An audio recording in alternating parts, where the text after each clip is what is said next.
mirë se vini. Sot do të zhytemi pak më thellë në këto shënimet që kemi përpara, do shohim se si lindi filozofia në Greqinë e lashtë. Domethënë si u kalua nga bota e miteve, e besimeve fetare, te filozofia. Si u kthyen ato tregimet për Perëndit për krijimin e botës në pyetje filozofike për realitetin. Le t'ja fillojmë. Okej, atëherë nga fillimi. Duket se filozofët e parë grek pra nuk i shpikën pyetjet nga hiçi.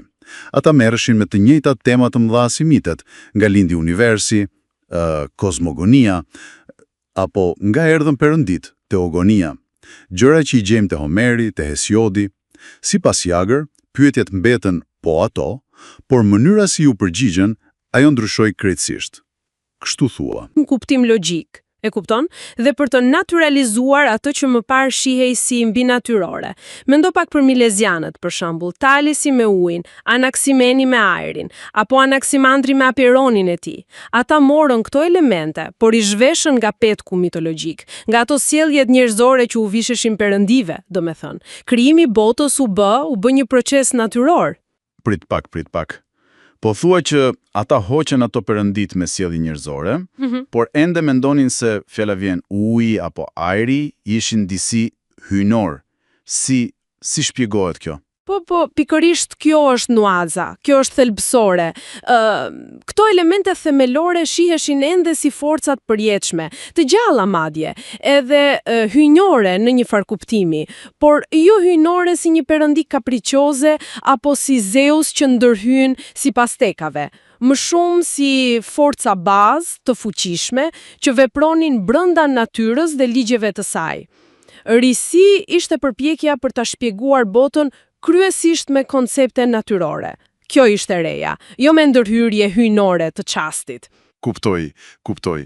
Dhe shënimet përmendin Hesiodin, thonë se ishte një lloj pararendësi, ajo kozmogonia e tij me përpjekjen për t'i sistemuar perëndit, edhe ideja e kaosit si fillim duket si një hap i parë drejt një të menduari më sistematik apo jo. Edhe ajo ideja asgjë nuk vjen nga asgjëja. Tingëllon si diçka që filozofët e mëvonshëm do ta merrnin shumë seriozisht. Absolutisht. Hesiodi po ndërtonte një ur, mund të themi, dhe kjo prirje për të rimenduar hyjnoren dhe natyrën u thellua më tej sigurisht. Për shembull, Ksenofani, ai ishte shumë kritik ndaj mënyrës se si Homeri dhe Hesiodi paraqisnin perëndit. Si njerëz me intriga, me dobësi, ai kërkonte një ide më të abstrakte, më etike për Zotin, dhe u fokusua më shumë tek çështjet njerëzore gjithashtu. Po Herakliti, ai me idenë e famshme që gjithçka rrjedh, që gjithçka ndryshon. Herakliti është fascinant. Ai tha se baza e gjithçkaje ishte zjarri, por jo si një lëndë statike, jo, por si vetë procesi i ndryshimit, i formimit të vazhdueshëm. Dhe pastaj futi konceptin e logosit, jo vetëm si një parim racional, si të thuash një rregull kozmik që fshihej pas gjithë këtij ndryshimi, por edhe si një e vërtet morale, ligji më i lartë. Interesante është sa i fliste me një ton gati profetik, por në të njëjtën kohë i përbuste besimet popullore. Kishte një lloj arrogancë intelektuale ndoshta. Ndërsa Empedokli, ai kthehet te 4 elementet: tokë, ajër, zjarr, ujë. Por çuditërisht shënimet thonë se ai i quante këto elemente perëndi. Si ka mundësi? Po, dhe kjo na tregon sa të ndërlikuara ishin këto figura, nuk ishte bardhëzi. Empedokli i quajti perëndi këto 4 rrënjë, siç i quante ai, të gjithçkaje. Madje ka shënime që e lidhin me praktika magjike e gjëra të tilla, figura komplekse.